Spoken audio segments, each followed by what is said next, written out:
Everyone. जो ये हम इंग्लिश क्लास शुरू कर रहे हैं, ये कॉम्पिटिटिव बेस इंग्लिश क्लास है।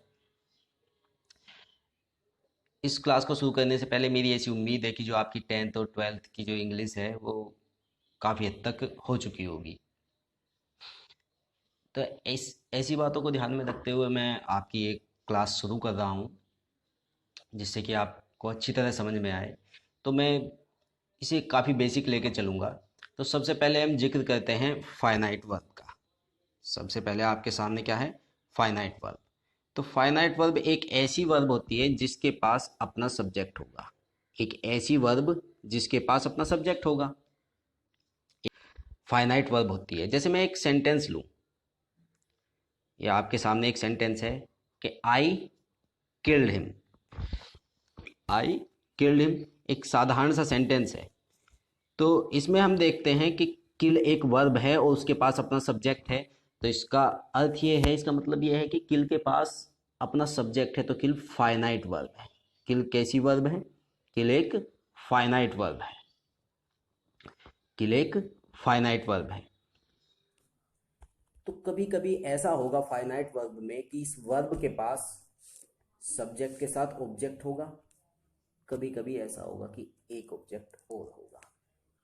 डबल ऑब्जेक्ट आपको देखने को मिलेंगे।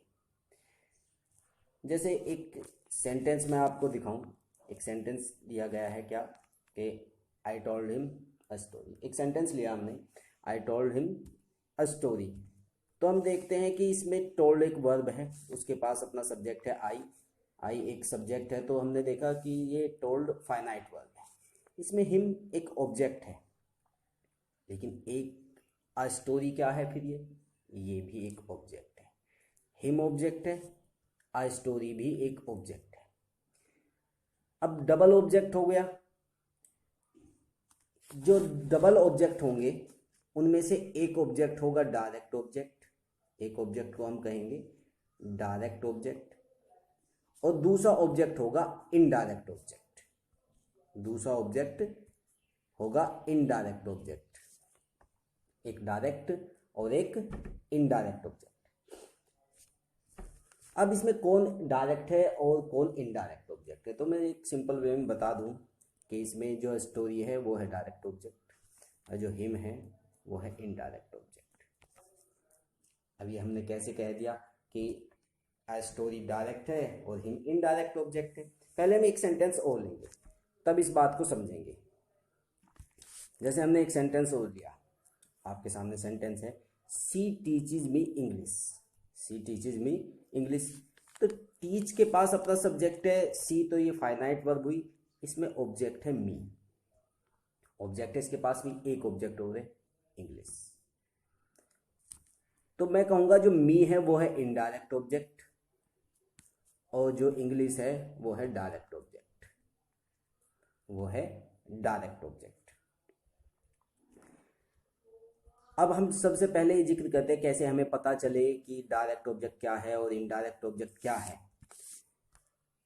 तो हम फिर से उसी सेंटेंस पे आते हैं, और मैं बता दूं कि यदि हम जो वर्ब है उसके साथ हम वोट लगा के पढ़े, वोट मतलब क्या, ऐसा पढ़े, उसके साथ हम क्या जोड़ें, क्या क्या वर्ड। जैसे I told him a story, तो टोल्ड मीन्स बताया, क्या बताया? A story. तो इसका मतलब यदि हम वर्ब के साथ क्या लगाकर पढ़ेंगे तो हमें डायरेक्ट ऑब्जेक्ट का पता चलता है। तो हमें डायरेक्ट ऑब्जेक्ट का पता चलता है। तो इसका मतलब अ स्टोरी क्या है? डायरेक्ट ऑब्जेक्ट है। और हिम क्या है? एक इनडायरेक्ट ऑब्जेक्ट है। उम्मीद है आपकी बात समझ में आई होगी। जैसे हम नेक्स्ट सेंटेंस को लेते हैं। नेक्स्ट सेंटेंस क्या है? सी टीचेज मी इंग्लिश। सी टीचेज मी इंग्लिश। तो हम टीच के साथ क्या वर्ड जोड़ते हैं? क्या पढ़ाया? टीचेज। क्या पढ़ाया? इंग्लिश। तो इसका मतलब इंग्लिश क्या है? इंग्लिश एक डायरेक्ट ऑब्जेक्ट है, और मी एक इनडायरेक्ट ऑब्जेक्ट है। अब समस्या ये है कि डायरेक्ट और इनडायरेक्ट ऑब्जेक्ट तो है, लेकिन डायरेक्ट और इनडायरेक्ट ऑब्जेक्ट को आने से समस्या ये है कि यदि कभी कभी ऐसा आपके सामने आए कि डायरेक्ट ऑब्जेक्ट इनडायरेक्ट ऑब्जेक्ट से पहले रखा हुआ हो, डायरेक्ट ऑब्जेक्ट इनडायरेक्ट ऑब्जेक्ट से पहले रखा हुआ हो, तब समस्या आएगी। अब समस्या क्या होगी?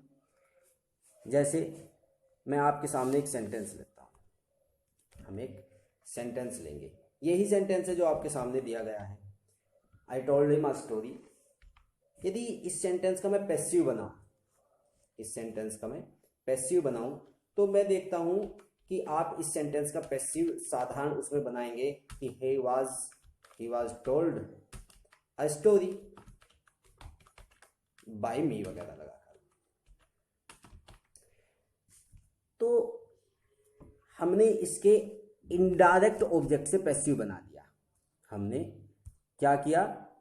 इसके इनडायरेक्ट ऑब्जेक्ट से पैसिव बना दिया।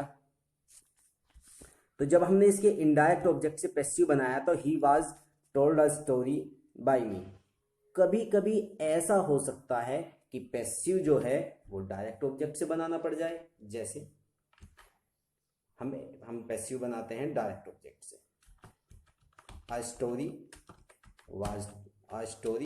Was told. अब इसके बाद अ स्टोरी वाज टोल्ड तो हो गया, यदि इसके बाद मैं देखता हूं डायरेक्ट ऑब्जेक्ट से पैसिव बना हुआ है तो हमें प्रीपोजिशन का सामना करना पड़ेगा, टू हिम। ठीक है, तो हम ये देखते हैं कि यदि डायरेक्ट ऑब्जेक्ट पहले रखा हुआ है, यदि डायरेक्ट ऑब्जेक्ट पहले रखा हुआ है तो हमें प्रीपोजिशन का सामना करना पड़ता है। ठीक है, तो हिम, आगे सेंटेंस पूरा हो जाएगा, ये नहीं है, आगे सेंटेंस को हम पूरा कर सकते हैं बाय मी वगैरह आगे करके। तो पर लेकिन ये बात नहीं है कि हम केवल पैसिव वॉइस ही बनाए तब डायरेक्ट ऑब्जेक्ट को पहले रखें। एक एक्टिव वॉइस में भी हम डायरेक्ट ऑब्जेक्ट को पहले रख सकते हैं।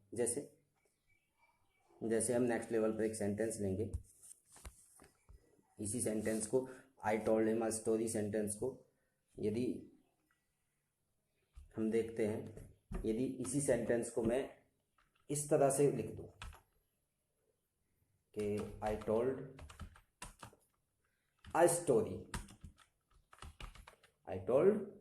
स्टोरी, तो हमें फिर भी प्रीपोजिशन का सामना करना पड़ेगा, टू हिम, क्योंकि इसमें डायरेक्ट ऑब्जेक्ट अ स्टोरी जो डायरेक्ट ऑब्जेक्ट है वो पहले आया है, तो हमें यहाँ भी प्रीपोजिशन का सामना करना पड़ेगा। सेम सेंटेंस है, शी टीचेज मी इंग्लिश। ऐसा ही सेंटेंस आपको दिया गया है, शी टीचेज मी इंग्लिश। यदि इस सेंटेंस को भी मैं डायरेक्ट ऑब्जेक्ट इसमें पहले रख दूं, इस सेंटेंस में डायरेक्ट ऑब्जेक्ट पहले रख दूं या इसे डायरेक्ट ऑब्जेक्ट से इसका पैसिव बना दूं, तब भी हमें प्रीपोजिशन का सामना करना पड़ेगा। जैसे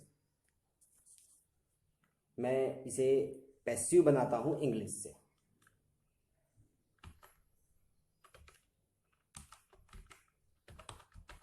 इंग्लिश इज टॉट, तो फिर मुझे प्रीपोजिशन लगानी पड़ेगी टू मी। आगे सेंटेंस को यदि हम पूरा करें तो बाय हर वगैरह लगा के आप पैसिव बनाना जानते हैं। तो उम्मीद है आपकी समझ में ये बात आई होगी कि डायरेक्ट ऑब्जेक्ट क्या होगा और इनडायरेक्ट ऑब्जेक्ट क्या होगा। अब थोड़ा सा हम आगे चलते हैं, फिर से हम फाइनाइट वर्ब की बात करेंगे। तो आप जानते हैं कि जो फाइनाइट वर्ब होगी उसके पास अपना सब्जेक्ट होगा। जो फाइनाइट वर्ब होगी, जैसे सेंटेंस दिया गया है आपको, ही गोज टू डेली, ये सेंटेंस दिया गया है आपको, तो गो जो है इसमें फाइनाइट वर्ब है। लेकिन हम काइंड्स ऑफ फाइनाइट वर्ब की बात करें तो फाइनाइट वर्ब के अंदर तीन तरह के सेंटेंस बनेंगे। फाइनाइट वर्ब के अंदर तीन तरह के सेंटेंस बनेंगे, जैसे कि ट्रांजिटिव वर्ब वाले, इंट्रांजिटिव वर्ब वाले और नो वर्ब वाले। तीन तरह के सेंटेंस बनेंगे फाइनाइट वर्ब के अंदर। अब ट्रांजिटिव वर्ब क्या होगी, इंट्रांजिटिव वर्ब क्या है और नो वर्ब क्या है, ये भी हम जान लेंगे। तो ट्रांजिटिव वर्ब फाइनाइट वर्ब का ही एक हिस्सा है, और फाइनाइट वर्ब हमने बताया कि एक ऐसी वर्ब जिसके पास एक ऐसी वर्ब होगी जिसके पास अपना सब्जेक्ट होगा। तो ट्रांजिटिव वर्ब एक ऐसी वर्ब होगी जिसके पास अपना सब्जेक्ट तो होगा क्योंकि फाइनाइट वर्ब है, उसके पास ऑब्जेक्ट भी होगा, उसके पास ऑब्जेक्ट भी होगा। लेकिन इंट्रांजिटिव वर्ब के पास सब्जेक्ट तो है क्योंकि फाइनाइट वर्ब है, लेकिन ऑब्जेक्ट इसमें एब्सेंट होगा, इसमें ऑब्जेक्ट नहीं होगा। कैसे? हम कुछ एग्जाम्पल देखते हैं। जैसे मैंने एक एग्जाम्पल लिया, I killed a dog, I killed a dog. तो इसमें मैं देखता हूं कि किल एक वर्ब है जिसके पास अपना सब्जेक्ट है, तो फाइनाइट वर्ब है, उसके पास एक ऑब्जेक्ट भी है, डॉग, अ डॉग। तो इसका मतलब जो किल है वो फाइनाइट वर्ब में ट्रांजिटिव वर्ब है, फाइनाइट वर्ब में ट्रांजिटिव वर्ब है। फिर मैं नेक्स्ट सेंटेंस को देखता हूं, बर्ड्स फ्लाई। तो फ्लाई एक वर्ब है, फ्लाई एक वर्ब है और उसके पास अपना सब्जेक्ट है बर्ड्स, उसके पास अपना सब्जेक्ट है बर्ड्स, लेकिन इस वर्ब के पास अपना ऑब्जेक्ट नहीं है, इस वर्ब के पास अपना ऑब्जेक्ट नहीं है। तो इसलिए फ्लाई जो है वो इंट्रांजिटिव वर्ब होगी। फाइनाइट वर्ब में कौन सी वर्ब होगी? Intransitive verb. आई होप ये बात आपकी समझ में आई होगी। तो आगे हम चलते हैं। जैसे कि एक सेंटेंस और लिया हमने, सी क्राइड अलॉट। क्या लिया? She cried a lot. तो क्राई जो है एक वर्ब है और फाइनाइट वर्ब है और इसके पास भी अपना सब्जेक्ट है लेकिन ऑब्जेक्ट नहीं है, ऑब्जेक्ट नहीं है, तो ये भी कैसी वर्ब हो गई? Intransitive verb. तो जिस वर्ब के पास, फाइनाइट वर्ब में जिस वर्ब के पास ऑब्जेक्ट होगा ट्रांजिटिव वर्ब, जिसके पास ऑब्जेक्ट नहीं होगा वो होगी इंट्रांजिटिव वर्ब। हम आगे चलते हैं। तो हमने दो तरह के सेंटेंस देखे, ट्रांजिटिव वर्ब वाले और इंट्रांजिटिव वर्ब वाले। हमने इसमें दो तरह के सेंटेंस देखे, ट्रांजिटिव वर्ब और इंट्रांजिटिव वर्ब वाले। तीसरे प्रकार के सेंटेंस थे फाइनाइट वर्ब में नो वर्ब वाले, नो वर्ब वाले सेंटेंस। अब नो वर्ब वाला सेंटेंस कैसा होगा हम देखते हैं। जैसे आपको एक सेंटेंस दिया गया है कि आई एम अ टीचर। यदि मैं बात करूँ तो ये प्रेजेंट इंडेफिनिट का सेंटेंस है, प्रेजेंट इंडेफिनिट का सेंटेंस है और इसमें एक वर्ब लगी है एम। ये एक ऑर्डिनरी वर्ब नहीं है, ये ऑर्डिनरी वर्ब नहीं है। जैसे आपने सुना होगा, जैसा आपने पढ़ा होगा कि हेल्पिंग वर्ब होती है और यही मेन वर्ब का काम करती है, यही एम जो है यही मेन वर्ब का काम करती है। इसमें कोई काम नहीं हो रहा, इसमें कोई काम नहीं हो रहा।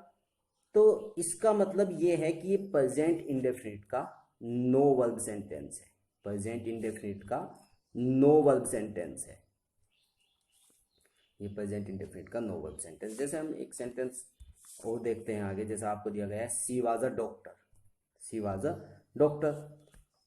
तो इसमें भी कोई काम नहीं हो रहा।